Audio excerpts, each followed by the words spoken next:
Imagine you've done extensive research on something specific several times. Like some specific topic you've done research on and explained multiple times over the years, articles, interviews, etc. You know the truth and have expressed that truth in some way before again and again. But the majority people out there wrap their heads around a misconceived notion regarding that topic. Tons of people spread that same misinformation. In spite of that, you yourself are receiving the same comments from those people who have not done that research. Like people tell you, the guy who genuinely knows more about said topic compared to the other individual, that you don't know what you're talking about, basically. Can we all agree that's one of the most frustrating and annoying things to go through? Because let me tell you, that's what I feel like this whole Miyamoto story thing is. Shigeru Miyamoto, Mario's papa and creator, famous figure in the gaming industry, man's basically adopted a reputation of having a disdain for stories and narrative in video games, even over a decade later. He's blamed for ruining Paper Mario, having the actual development staff completely ignored in that equation. He's often cited for going against stories in video games, with little examples properly supporting that, and is used as a crux for an outdated philosophy the man literally moved on from not that long ago. If any of you watching have seen any of my Paper Mario videos, you're going to recognize the format of this one, as well as the topic itself. This entire topic is something I've talked about, researched, and discussed in great detail at least 3 times now over the years, mainly in regards to Paper Mario.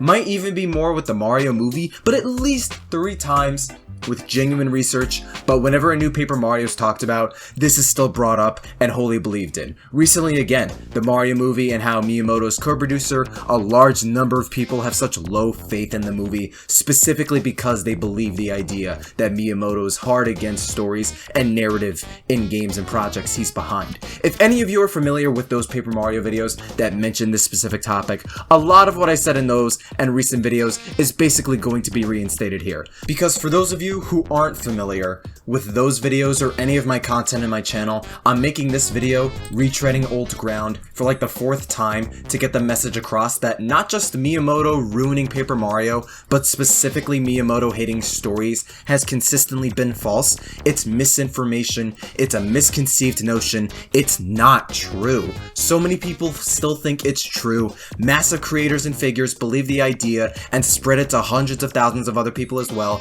I still get comments telling me I'm the one who's wrong and didn't research, despite 3 different videos I made involve several cited sources on this specific topic. Like, obviously you could tell I'm very annoyed going through this topic again on the channel and such, but I'm also making this video to try and put that whole debate to bed, because by God is it not true, and by God am I tired of seeing it. If you see people still making the claim or fully believing Miyamoto either ruined Paper Mario, hates stories in Mario, or hates stories in video games, anything along those lines, you could just link them this video. It's one thing when you spread misinformation, right? You want to correct that and tell people what actually happened, get to the truth of the matter. That's one major point in this video. But also when you're implied that you're not the one who knows the subject enough to speak on it for others, in spite of the fact you provided hard facts with articles and interviews sourced several times already. Alright, Chief, you want to circle around this topic again? Fine. With sources, articles, and arguments explained like in the past, I'm gonna make this video the definitive video on the topic of Shigeru Miyamoto and storytelling. The idea Miyamoto hates stories, actively trying to mitigate any creative stories in media, not just games, he produces and makes, is an idea that is still incredibly misinformed and still spreads like wildfire that needs to die down. And just like previous Paper Mario videos, all these interviews and sources will be linked in the description below. So where and how this idea came about is usually when Paper Mario's in the discussion, a comment he made to the intelligence system staff behind the game, and when regarding Paper Mario's dialing back on creative designs and character expressions, personality and writing on Toads and other characters in any Paper Mario between the first half and second half of the franchise. But the first major example that support the idea Miyamoto's hard against stories is back with New Super Mario Bros. Wii and Super Mario Galaxy 2. We're looking back at an old interview from Wired.com from June of 2009 on why Super Mario Galaxy 2 nerfed its story compared to Galaxy 1. Back in 2009, Miyamoto expressed how he used to like to go into developing Mario games with as little story as possible. where despite the Mario RPGs, Mario games aren't usually suited for a heavier story. He goes on how Zelda games should have deep storylines, but not Mario, and feels Mario games are something that should provide a much more bright and active experience, and you don't need a complicated setting where particular characters get equipped with complicated backstories, potentially weighing down the bright and fun feel of a game. Even if all you have is a villain, being a villain you fight, defeat, and discover they're not so bad, that's enough of a story for what's primarily about a fun experience. This being a reoccurring theme in Mario games since Donkey Kong. Miyamoto also mentions Yoshiaki Koizumi, another profound director, developer, and producer of numerous Mario and Zelda titles, and Koizumi has had a history of wanting to inject more story elements into the games he makes, Mario included. Galaxy in particular with Rosalina and her storybook, but when the two talked on Galaxy 2, they both agreed there isn't much of a need for a deeper story with that game. Both big developers behind the project agreed Galaxy 2 isn't in as much of a need for a major story compared to 1, and settled with a much more straightforward plot, while also marking with New Super Mario Bros. Wii how Peach likes cake, you could just use cake as bait to kidnap her. There's also another interview on Wired.com from 2007 that goes over some of Koizumi's career and his influence on some Nintendo games, how Link's Awakening's story details in the manual that gave the game more of a story, the dream, the island, etc., than just a straightforward sequel to The Link to the Past. That was Koizumi. Rosalina's backstory, explaining her presence and existence in Galaxy, and being the side thing in the game players have the option to indulge in if they wanted to, also Koizumi. Plenty of conversations that reveal a different or expand on a story in both Ocarina of Time and Majora's Mask. Most of it was Yoshiaki Koizumi. The man back in the day used to encourage more story and narrative elements in many big Zelda and Mario games when possible. Koizumi's garnered a lot more respect and notoriety amongst Nintendo fans, especially since the Switch, which is great, but this idealism around the late 2000s to early 2010s is where the idea started. I think I'm going to make a video soon talking about the importance and value of storytelling and narrative in video games. I think it'd make for a good discussion, and some of it is stuff I've talked about before, but there is a stroke of truth to Miyamoto's beliefs here. Super Mario Galaxy 2, Super Mario 3D Land, 3D World, there are many Mario games millions of people enjoy and find plenty of entertainment and fun in because of their polished and fun gameplay. Most 2D Marios and 3D Marios that skew either more towards or away from a basic plotline have tons of people still enjoying the games because of the gameplay experiences. Mario is one of those games you don't always need a concrete or deeper story. The Mario RPGs arguably very much do need that story, to me anyways, but as far as mainline Mario entries, I can understand this perspective plenty. But when looking at Super Mario Galaxy 2's development between the two, there's a history of both still agreeing and coming to terms with each other's ideals and such. In an Iwata Asks interview between Iwata and Miyamoto on Galaxy 2, Miyamoto comments on Koizumi, how he came up with Link's Awakening scenario, how Koizumi's good with coming up with stories, and how Miyamoto himself questioned whether or not Mario needed stories in games. One of the things Miyamoto got out of developing Galaxy 2 was how much he valued resonance, how much a game resonates with someone, and how that's more so been his goal and philosophy, not so much whether he feels a specific Mario game should or shouldn't have a story. Hence New Super Mario Bros. On DS and Wii, and why those games resonated with over 30 million people, being solid experiences, and tapping into that market of old school Mario fans and 2D platformers that caused those games to explode in sales. Alongside that, he goes on about whether having Mario speak or say specific lines of dialogue, visual storytelling elements mattering or not, and it came to Miyamoto understanding resonance. In a way, it evolved to even embracing storytelling elements, even if by just a little, thanks to his interactions with Koizumi despite Galaxy 2 dialing back on story, whether heavily narrative-driven or visually driven. And to add to this, in another Iwata Asks interview on Super Mario 3D World, when the Tokyo Software Development Department was established, him and Takashi Tezuka kept an eye on them, but around Galaxy 2's development, they were able to fully function on their own. He helped them several nights with adjusting maps and such for Galaxy, but between 3D Land and 3D World, he only needed to be involved in occasional spot checks in areas where he wanted to get a closer look. His role was mainly verifying whether the game followed an overarching concept, discussing the definitive difference with the 2D Mario series and the 3D games, and what they shared in common when developing and talking about 3D Land and 3D World, and they settled on pushing ahead the concept of making a 3D home console Mario game that people who like the new Super Mario Bros. Games can also enjoy. At the end of all of this, Miyamoto and Koizumi agreed on settling on Galaxy 2's premise the way it is. They still respected each other, and Miyamoto got some extra enlightenment on his story philosophy thanks to Koizumi's. On top of that, the team and Miyamoto settled on how they went about and designed and constructed 3D Land and 3D World the way they are by expanding on a concept of building a bridge between 2D Mario fans and the 3D fans with those two games. Miyamoto never deleted a story from Galaxy 2. He consulted with Koizumi on the matter. He wanted to not have as deep of a plot for sure, but both him and Koizumi, the guy who's very pro-narrative in Mario and other games, felt it wasn't necessary for Galaxy 2's case. It wasn't a hardened rule Koizumi had to adhere to, and future Mario titles like 3D Land and 3D World sought towards concepts and philosophies much more rooted in the gameplay that had nothing to do with Miyamoto's story philosophy, which was gradually changing since the Galaxy games anyways. There wasn't any deliberation, sabotage, or what have you regarding Galaxy 2's story being toned down from 1. It was a matter of keeping pace and understanding gameplay concepts above all else. Nothing here directly translates specifically to Miyamoto hates stories and will always try to keep them out of his Mario games, especially when he still let the cutscenes and backstory slide in Galaxy 1. Miyamoto literally accepted and approved Rosalina's backstory in Galaxy and kept it in there anyways. The only thing that was kept secret between Koizumi and Miyamoto on Rosalina's storybook was the making of it, and when it finished, Miyamoto literally approved it and kept it in. This was confirmed in a Nintendo Power magazine issue, February of 2008. That's one of the two major sources as to where this entire idea comes from across both Galaxy games, and even that's not all that accurate. It's still a misconceived notion that got misinterpreted and misunderstood.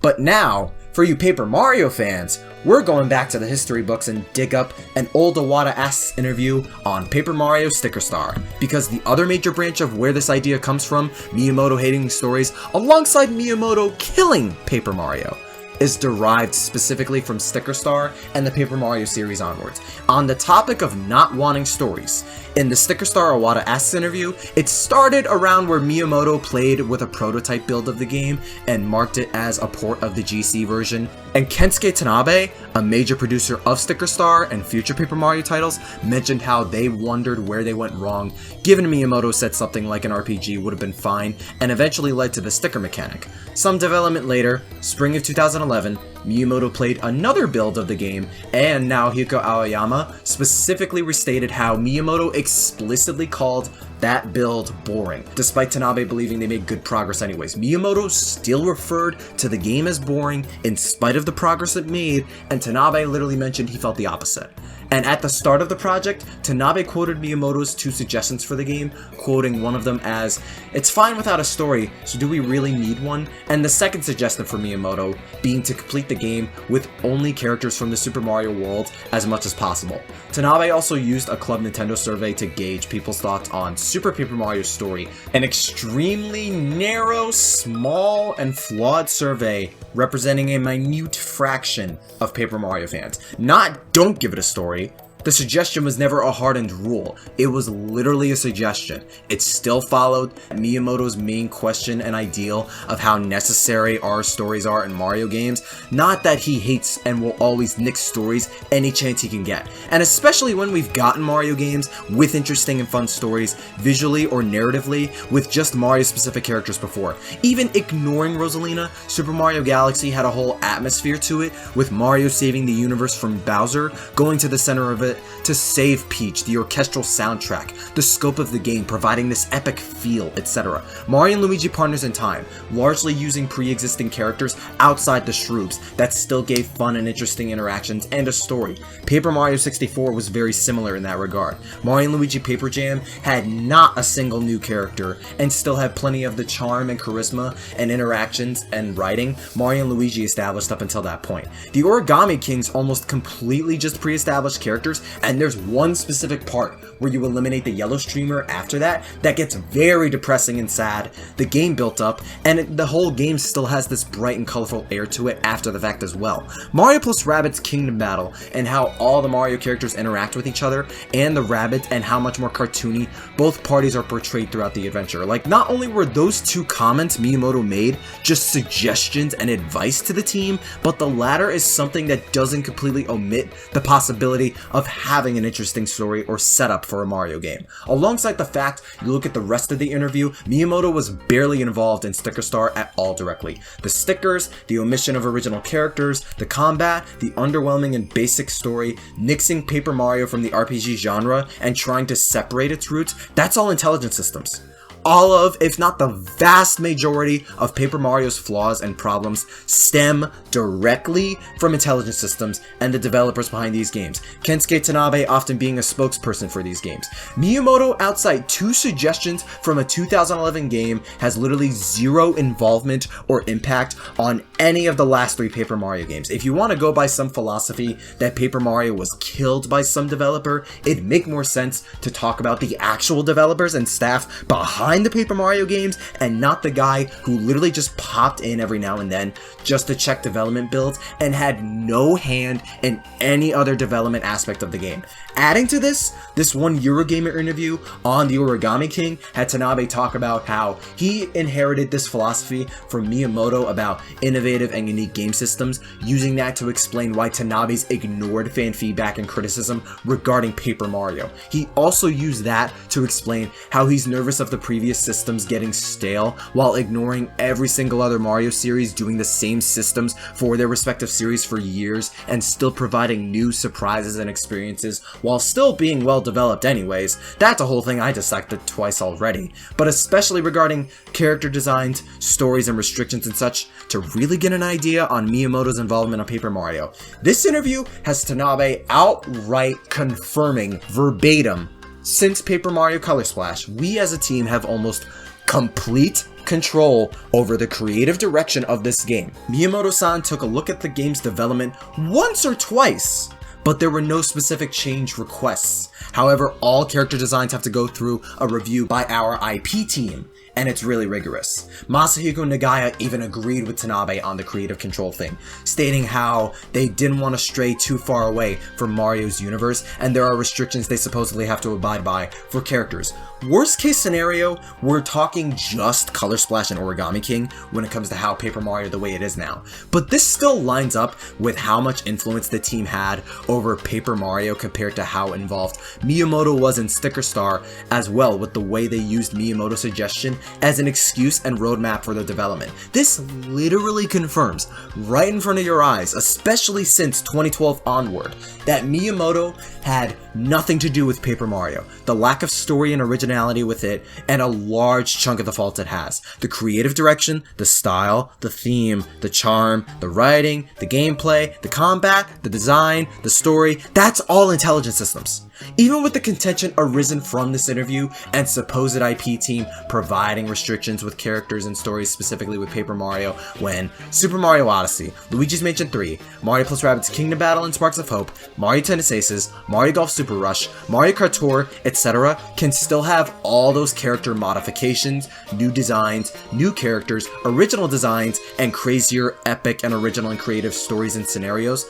All the Paper Mario stuff's all intelligent systems, dude. That's all Tanabe, Taro Kudo, Naohiko Aoyama, Masahiko Nagaya, the writers, directors, producers, programmers, like the literal development team behind the Paper Mario games. Something Miyamoto has nothing to do with anymore, nor has for over a decade now.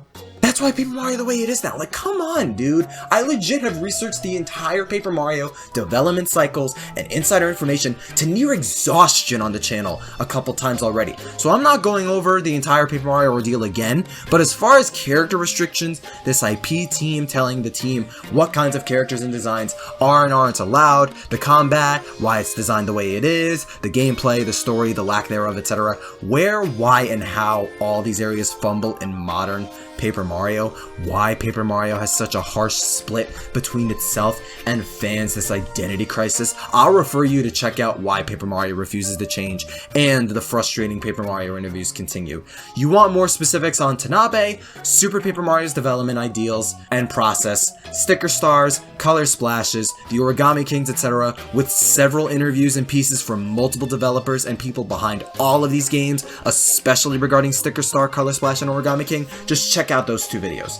In short, The whole thing with Paper Mario Miyamoto is Miyamoto literally has nothing to do with why Paper Mario the way it is, especially since Color Splash and Origami King. There's no correlation between Miyamoto and with how the sticker mechanic was made, how paint and confetti work, how each game's battle system operates, how there are no partners, no crazy or epic stories or original characters period, etc. Some of this I'll even get back to later in the video to emphasize and explain, but Miyamoto did not kill or nix Paper Mario, especially when his involvement in the series from Sticker Star onward was still so unbelievably little.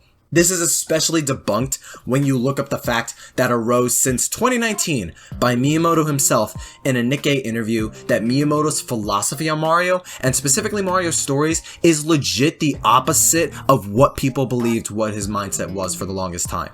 Talking about how Miyamoto wants Mario as the next Mickey Mouse, Miyamoto stated how his creative direction for Mario is always changing. He tried to maintain this consistency with Mario, but has then led to Miyamoto believing it cramped his style over the years. This inspired him to avoid casting Mario too rigidly, allowing more freedom to explore different character scenarios. Quote, "I've become more interested in creating greater opportunities for a larger audience to enjoy the Mario world."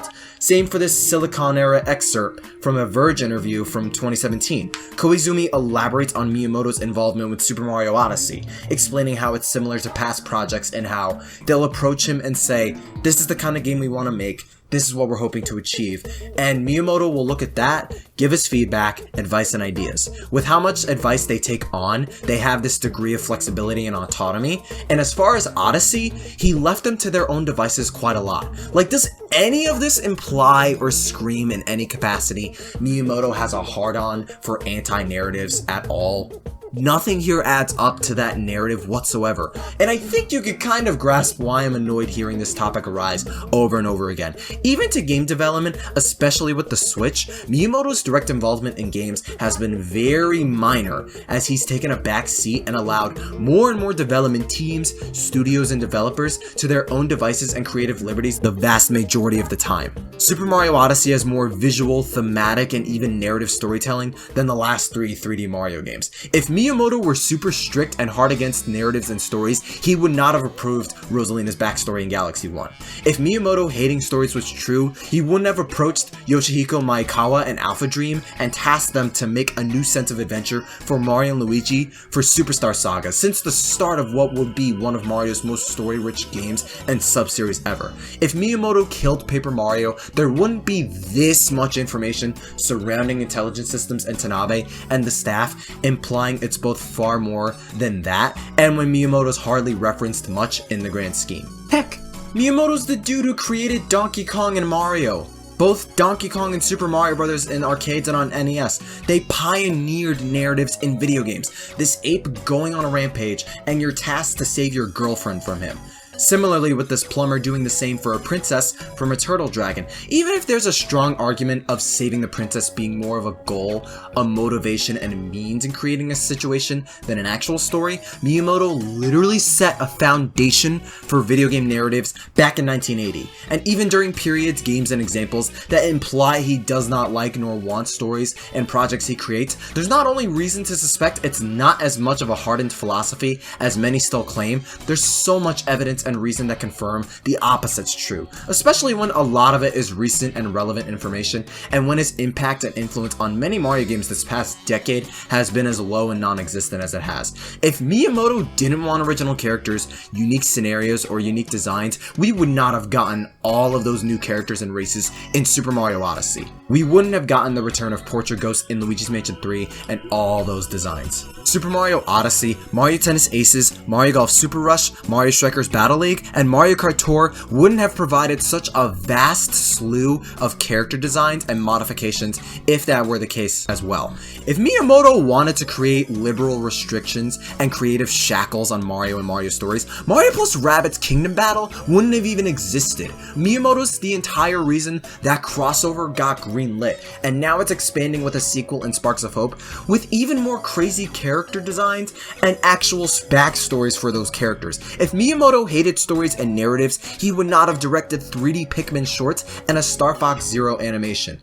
Not only those projects being solid and fun watches, but also animations and shorts being a medium that require a story to be had, to be entertaining and fun. You need a story to make those. And the biggest example of all, if Miyamoto had a hard-on against stories, narrative, and was truly anti-narrative and anti-creative in general, or specifically story, the upcoming Mario movie wouldn't even exist! It wouldn't even exist, dude! It wouldn't even be a thing, man! You can set whatever expectations and hopes you have for the Mario movie for whatever reason, but this is also why this topic's even around again, and why this video exists. The fact Miyamoto's this heavily involved in the Mario movie shows he's trying to make this an entertaining watch. He's trying to make this a good film. Forget the fact he dabbled in multiple animated projects before, once again with Pikmin and Star Fox directing those. A movie's foundation for entertainment, the vast majority of the time, is literally story. Miyamoto expressed wanting Mario to be less rigid and allow for more creative scenarios. That's precisely what this movie's doing by just its sheer existence. And now it got delayed, providing even just a smidget of extra quality assurance. We've yet to see how good or bad the Mario movie will be. I don't care what your expectation and final opinion of the movie is or will be, but if you're judging based off the preconceived notion of Miyamoto having a bad track record with stories in games and projects, not liking them, making sure they don't exist, always gets dialed back, and is this anti-narrative shrew that wants nothing to do with narrative and story in his games, you really need to reevaluate how you're going to judge that movie and base it off something else, because that is not true at all. Shigeru Miyamoto had a philosophy of prioritizing a resonated gameplay experience above all else when it came to Mario, but the man never expressed a disdain for stories and narratives in his properties, especially when he's created projects directly centered around narratives. Whether those animated Pikmin and Star Fox shorts or Zelda, he's approved and come to agreements with developers and directors regarding stories in past Mario games. He's often associated with a Mario subseries that's gone through such a narratively and mechanically different shift that a lot of people dislike for a myriad of reasons that I extensively researched already that wasn't even his fault. He's gradually broadened his perspective on narrative and story development in games, significantly more and more with each passing game, has taken a backseat in a lot of modern Nintendo games' development, expressed wanting Mario to allow for more creative scenarios and situations that more people can enjoy, something that is a literal foundation for proper storytelling, and is proving now more than ever with this upcoming Mario movie. The idea the man has a hard hatred for storytelling in his works is complete baloney. It's a misconception, it's false information, a misinformed notion Nintendo fans spread about for over a decade now that has held significantly less and less water over time, and it's a false belief that really needs to die. There you go. Here's your frame of reference to spread to those who still think it's true because it's not. It's always best to cool down misinformation with the truth and hard facts. You guys know I've done that for a long while now with Paper Mario. Please just get the idea out that Miyamoto hating stories is nothing but misinformation. I'm just sick of seeing the same misinformation tossed around for over a decade now. Otherwise, thank you for watching and listening. I always go on about gaming, Nintendo, Mario, Sonic, and more stuff on my Twitter and in my Discord server if you want to join. And if you'd like, you could check out my other content on the channel where I talk and research a bunch of Paper Mario and Mario in general alongside Sonic stuff. Otherwise, stay tuned for more discussion, research, and analysis content on Mario and Nintendo. Stay super. Yo, hey, 妹妹，嘿，过来呀！共和到哈哈呀！拉面，嘿，来面，来个面，共和再见呀！哈哈，拉面，下手面，谢谢。